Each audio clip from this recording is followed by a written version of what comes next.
இதையடுத்து 2016ஆம் ஆண்டு சிபிஐக்கு பணிமாற்றம் செய்யப்பட்டார் அஸ்ரா கார்க். அச்சமயத்தில் நாட்டையே உலுக்கிய சம்பவம் ஒன்று நடந்தது.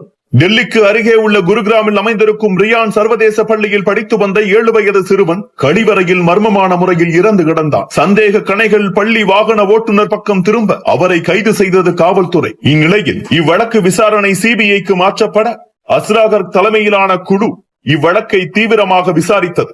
விசாரணையில் உண்மையான குற்றவாளியை கூண்டிலேற்றி நிரபராதியான ஓட்டுநரை விடுவிக்க செய்தது அஸ்ரா கார்க் தலைமையிலான குழு. தொடர்ந்து 2018 புதுடெல்லி போலீசில் மாநில டிஐஜியாக பணியிட மாற்றம் செய்யப்பட்டார் அஸ்ரா கார்க். 2019 அவர் விசாரித்து வந்த மோசடி வழக்கு ஒன்றில் ஹைதராபாத்தின் சோமா நிறுவன துணைத் தலைவர் ராமச்சந்திர ராவ் பக்கம் ஆதாரங்கள் திரும்ப அந்நபரோ அஸ்ராவுக்கு 2 கோடி ரூபாய் லஞ்சம் கொடுப்பதாக பேரம் பேசினார். உடனே ராமச்சந்திர ராவ் மீது வழக்கு பதிவு செய்து கைது செய்தார் அஸ்ரா கார்க். இப்படி சமரசமே இல்லாமல் சட்டம் ஒழுங்கை நிலைநாட்டி சமூக ஒற்றுமையை காப்பதில் முக்கிய பங்கு வகித்த அஸ்ரா கார்க் கடந்த 2022 தென்மண்டல ஐஜியாக பணியமர்த்தப்பட்டார். 10 மாவட்டங்கள் கொண்ட தென்மண்டலத்தில் குறிப்பாக மதுரை, தேனி, திண்டுக்கல் மாவட்டங்களைச் சேர்ந்த சிலர் ஆந்திராவில் கஞ்சா பயிரிட்டு அதை மதுரைக்கு கொண்டு வந்து இங்கிருந்து பல ஊர்களுக்கும் டன் கணக்கில் கொண்டு சென்று கொண்டிருந்தனர். மாவட்ட காவல்துறையினரை எச்சரித்து கஞ்சா வியாபாரிகளை பிடிக்க உத்தரவிட்டார் அஸ்ரா கார்க். அவர்களின் டேட்டாக்கள் சேகரிக்கப்பட்டன. இனி இதில் ஈடுபட மாட்டேன் என பல கஞ்சா வியாபாரிகளிடம் உறுதிமொழி பத்திரம் எழுதி வாங்கப்பட்டது. அதையும் மீறி தொழிலில் ஈடுபட்டவர்களை கைது செய்தது மட்டுமின்றி சிறப்பு சட்டத்தின் மூலம்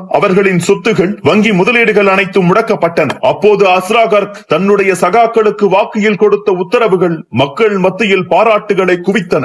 இந்நிலையில்தான் சில ரவுடிகளின் ஆட்டத்தை அடக்கும் விதத்தில் 2023ஆம் ஆண்டு சென்னை பெருநகர வடக்கு மண்டல கூடுதல் ஆணையராக நியமிக்கப்பட்டார் அஸ்ரா கார்க். ஆம்ஸ்ட்ராங் கொலை வழக்கை விசாரிக்கும் பொறுப்பு அஸ்ரா கார்க்கிடம் வந்தது. ஆனாலும் அங்கிருந்து மாற்றப்பட்டு வடக்கு மண்டல ஐஜியாக நியமிக்கப்பட்டார். எங்கு பணியில் இருந்தாலும் ரவுடிகளை அடக்குவது, சாதிய ஒடுக்குமுறைகளை சரி செய்வது, பெண் குழந்தைகள் முன்னேற்றம் உள்ளிட்டவற்றில் சமரசமின்றி செயல்படும் மக்கள் காவலனாகவே தொடர்கிறார் அஸ்ரா கார்க். அப்படிப்பட்ட கொம்பனைத்தான் கரூர் தாவேகா பேரணியில் நடந்த நெரிசலில் சிக்கி 41 பேர் உயிரிழந்த வழக்கில் விசாரணை அதிகாரியாக நீதிமன்றமே நியமித்திருக்கிறது. இந்த உத்தரவே பல பேருக்கு வயிற்றில் புலியை கரைத்திருக்கும் என்பதில் ஐயமில்லை.